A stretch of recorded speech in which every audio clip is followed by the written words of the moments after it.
Hi hello friends, ಎಲ್ಲರಿಗೂ ನಮಸ್ಕಾರ. Food junction ಕಾರ್ಯಕ್ರಮಕ್ಕೆ ಸ್ವಾಗತ. ಬನ್ನಿ, ಇವತ್ತು ನಾನು ಮಾಡ್ತಾ ಇರೋ ರೆಸಿಪಿ ಬಂದ್ಬಿಟ್ಟು ಶುಂಠಿ ಕಷಾಯ. ಇದರಿಂದ ನಮಗೆ ತುಂಬಾನೇ ಉಪಯೋಗವಾಗುತ್ತೆ, ಹಾಗೆ ಹೆಲ್ತಿಗೂ ಕೂಡ ತುಂಬಾನೇ ಒಳ್ಳೆಯದು. ಯಾರೆಲ್ಲ ನನ್ನ ಚಾನಲನ್ನು ಇನ್ನೂ ಸಬ್ಸ್ಕ್ರೈಬ್ ಮಾಡ್ಕೊಂಡಿಲ್ಲ, ಪ್ಲೀಸ್ ಸಬ್ಸ್ಕ್ರೈಬ್ ಮಾಡ್ಕೊಳ್ಳಿ. ಈ ರೆಸಿಪಿ ನೆಗಡಿ, ಕೆಮ್ಮು, ಶೀತಕ್ಕೆ ತುಂಬಾನೇ ಉಪಯುಕ್ತವಾಗುತ್ತೆ. ಹಾಗಾದ್ರೆ ಮಾಡಲು ಬೇಕಾಗುವ ಸಾಮಗ್ರಿಗಳು: ನಾನು ಇಲ್ಲಿ ಚಿಟಿಕೆ ಅರಿಶಿನ ಪುಡಿಯನ್ನು ಯೂಸ್ ಮಾಡ್ಕೊಳ್ತಾ ಇದ್ದೇನೆ. 1 ಕಪ್ನಷ್ಟು ಹಾಲನ್ನು ತೆಗೆದುಕೊಂಡಿದ್ದೇನೆ. ನಂತರ ಒಂದೇ ಒಂದು ಏಲಕ್ಕಿಯನ್ನು ತೆಗೆದುಕೊಂಡಿದ್ದೇನೆ. 1 ಟೇಬಲ್ ಸ್ಪೂನ್ನಷ್ಟು ಧನಿಯಾ, ಸ್ವಲ್ಪ ಹಸಿ ಶುಂಠಿಯನ್ನು ಮೇಲೆ ಸಿಪ್ಪೆ ಬಿಡಿಸಿ ತೆಗೆದಿಟ್ಕೊಂಡಿದ್ದೇನೆ. 10 ರಿಂದ 15 ಮೆಣಸಿನಕಾಳನ್ನು ತೆಗೆದುಕೊಳ್ಬೇಕಾಗುತ್ತೆ. ಇವೆಲ್ಲ ಇಂಗ್ರೀಡಿಯೆಂಟ್ಸನ್ನು ಬಳಸಿಕೊಂಡು ನಾನು ಮಾಡ್ತಾ ಇದ್ದೇನೆ. 2 ಟೇಬಲ್ ಸ್ಪೂನ್ನಷ್ಟು ಸಕ್ಕರೆಯನ್ನು ತೆಗೆದುಕೊಂಡಿದ್ದೇನೆ. ಹಾಗಿದ್ರೆ ಮಾಡೋ ವಿಧಾನ ತಿಳಿದುಕೊಳ್ಳೋಣ ಬನ್ನಿ. ಮೊದಲಿಗೆ ಗ್ಯಾಸನ್ನು ಆನ್ ಮಾಡಿಕೊಂಡು ಒಂದು ಪಾತ್ರೆಯನ್ನು ಇಟ್ಟು 1 ಕಪ್ನಷ್ಟು ಹಾಲನ್ನು ಸೇರಿಸ್ಕೊಳ್ತಾ ಇದ್ದೇನೆ. ನಂತರ ಅದೇ ಕಪ್ ಅಳತೆಯಲ್ಲಿ ನಾನು 1 ಕಪ್ನಷ್ಟು ನೀರನ್ನು ಸೇರಿಸ್ಕೊಳ್ತಾ ಇದ್ದೇನೆ. ಇದು ಜಾಸ್ತಿ ಗಟ್ಟಿ ಆಗಬಾರ್ದು, ಸ್ವಲ್ಪ ತಿಳುವಾಗಿ ಇದ್ರೇ ಈ ಕಷಾಯ ಚೆನ್ನಾಗಿ ಬರೋದು.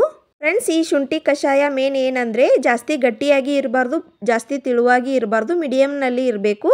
ಇವಾಗ ನಾನು ಆಗಲೇ ತೋರಿಸಿಕೊಂಡ ಮಸಾಲೆಯನ್ನು ಜಜ್ಜಿ ತೆಗೆದುಕೊಳ್ತಾ ಇದ್ದೇನೆ. ಹಾಗೆ ಡೈರೆಕ್ಟಾಗಿ ಹಾಕಿ ಹಾಲಿನಲ್ಲಿ ಕೂಡ ಕುದಿಸ್ಕೊಳ್ಬೋದು. ಈ ರೀತಿಯಾಗಿ ಜಜ್ಜಿ ಹಾಕೋದ್ರಿಂದ ಫ್ಲೇವರು ಕೂಡ ಚೆನ್ನಾಗಿ ಬರುತ್ತೆ, ಸ್ವಲ್ಪ ಖಾರ ಖಾರವಾಗಿ ಬರುತ್ತೆ ಅಂತ ನಾನು ಈ ರೀತಿಯಾಗಿ ಮಾಡ್ಕೊಳ್ತಾ ಇದ್ದೇನೆ. ನೀವು ಕೂಡ ಈ ರೀತಿಯಾಗಿ ಜಜ್ಜಿ ಇಟ್ಕೊಂಡು ಒಂದು ಪ್ಲೇಟಿಗೆ ಹಾಕಿ ಎತ್ತಿಟ್ಕೊಳ್ಬೇಕಾಗುತ್ತೆ.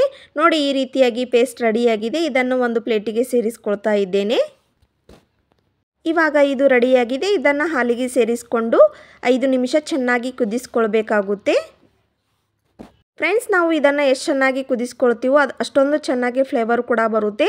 ಇವಾಗ ನಾನು ಚಿಟಿಕೆ ಅರಿಶಿನ ಪುಡಿಯನ್ನು ಸೇರಿಸ್ಕೊಳ್ತಾ ಇದ್ದೇನೆ.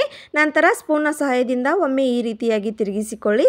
ಕಲರು ಕೂಡ ಚೇಂಜ್ ಆಗುತ್ತೆ. ನೋಡಿ ಎಷ್ಟು ಚೆನ್ನಾಗಿ ಕಲರ್ ಬರ್ತಾ ಇದೆ. ಹೀಗೆ ಅರಿಶಿನ ಪುಡಿಯನ್ನು ಸೇರಿಸ್ಕೊಳ್ಳೋದ್ರಿಂದ ಕೂಡ ನಮ್ಮ ಹೆಲ್ತಿಗೂ ಕೂಡ ತುಂಬ ಒಳ್ಳೆಯದು. ಕರಿಮೆಣಸು, ಶುಂಠಿ ಹಾಕಿಕೊಂಡು ಈ ಕಷಾಯನ ಮಾಡೋದ್ರಿಂದ ನೆಗಡಿ, ಕೆಮ್ಮು, ಶೀತ ಎಲ್ಲವೂ ಕೂಡ ಕಡಿಮೆಯಾಗುತ್ತೆ. ಇದು ನಮ್ಮ ಹೆಲ್ತಿಗೆ ಕೂಡ ತುಂಬಾ ಒಳ್ಳೆಯದು. ಇವಾಗ ನಾನು 2 ಟೇಬಲ್ ಸ್ಪೂನಷ್ಟು ಸಕ್ಕರೆಯನ್ನು ಸೇರಿಸ್ಕೊಳ್ತಾ ಇದ್ದೇನೆ. ಈ ಎಲ್ಲ ಇಂಗ್ರೀಡಿಯೆಂಟ್ಸನ್ನು ಹಾಕಿಕೊಂಡ ನಂತರ ಲೋ ಫ್ಲೇಮ್ನಲ್ಲಿ 5 ನಿಮಿಷ ಕುದಿಸ್ಕೊಂಡ್ರೆ ಸಾಕು. ಫ್ರೆಂಡ್ಸ್, ಈ ಮಸಾಲೆಯನ್ನು ಎಲ್ಲವೂ ಜಜ್ಜಿಬಿಟ್ಟು ಹಾಕಿಕೊಂಡು ಮಾಡೋದ್ರಿಂದ ಅದರ ಫ್ಲೇವರ್ ಅಂತೂ ತುಂಬಾ ಚೆನ್ನಾಗಿ ಬರುತ್ತೆ. ಇಷ್ಟ ಆಗದೇ ಇರೋರು ಹಾಗೆ ಹಾಲಿನಲ್ಲಿ ಕುದಿಸ್ಕೊಂಡು ಮಾಡ್ಕೊಳ್ಬೋದು. ನೋಡಿ, ಇವಾಗ ಕುದಿ ಬರ್ತಾ ಇದೆ. ಇದನ್ನು ಕಡಿಮೆ ಉರಿನಲ್ಲಿ ಇಟ್ಟು 5 ನಿಮಿಷ ಕುದಿಸ್ಕೊಂಡ್ರೆ ಸಾಕು. ಈ ರೆಸಿಪಿಗೆ ಬೆಲ್ಲವನ್ನು ಕೂಡ ಹಾಕಿಕೊಂಡು ಮಾಡ್ಬೋದು. ಬೆಲ್ಲವನ್ನು ಕೆಲವೊಮ್ಮೆ ಹಾಕಿ ಮಾಡೋದ್ರಿಂದ ಹಾಲು ಒಡೆಯುವ ಚಾನ್ಸಸ್ ಇರುತ್ತೆ. ಅದಕ್ಕೆ ನಾನು ಸ್ವಲ್ಪ ಸಕ್ಕರೆಯನ್ನು ಹಾಕಿಕೊಂಡು ಮಾಡ್ತಾ ಇದ್ದೇನೆ. ನೋಡಿ, ಇವಾಗ 5 ನಿಮಿಷ ಚೆನ್ನಾಗಿ ಕುದಿಸ್ಕೊಂಡು ಈಗ ಕುದಿ ಬರ್ತಾ ಇದೆ. ಇವಾಗ ನಾನು ಗ್ಯಾಸನ್ನು ಆಫ್ ಮಾಡ್ಕೊಳ್ತಾ ಇದ್ದೇನೆ. ಫ್ರೆಂಡ್ಸ್, ಇವಾಗ ಇದು ರೆಡಿಯಾಗಿದೆ. ಇದನ್ನು ನಾನು ಒಂದು ಲೋಟಕ್ಕೆ ಹಾಕಿ ಸೋಸ್ಕೊಳ್ತಾ ಇದ್ದೇನೆ. ಈ ರೀತಿಯಾಗಿ ಜಿರಡಿಯ ಸಹಾಯದಿಂದ ಇದನ್ನು ಸೋಸ್ಕೊಳ್ಬೋದು.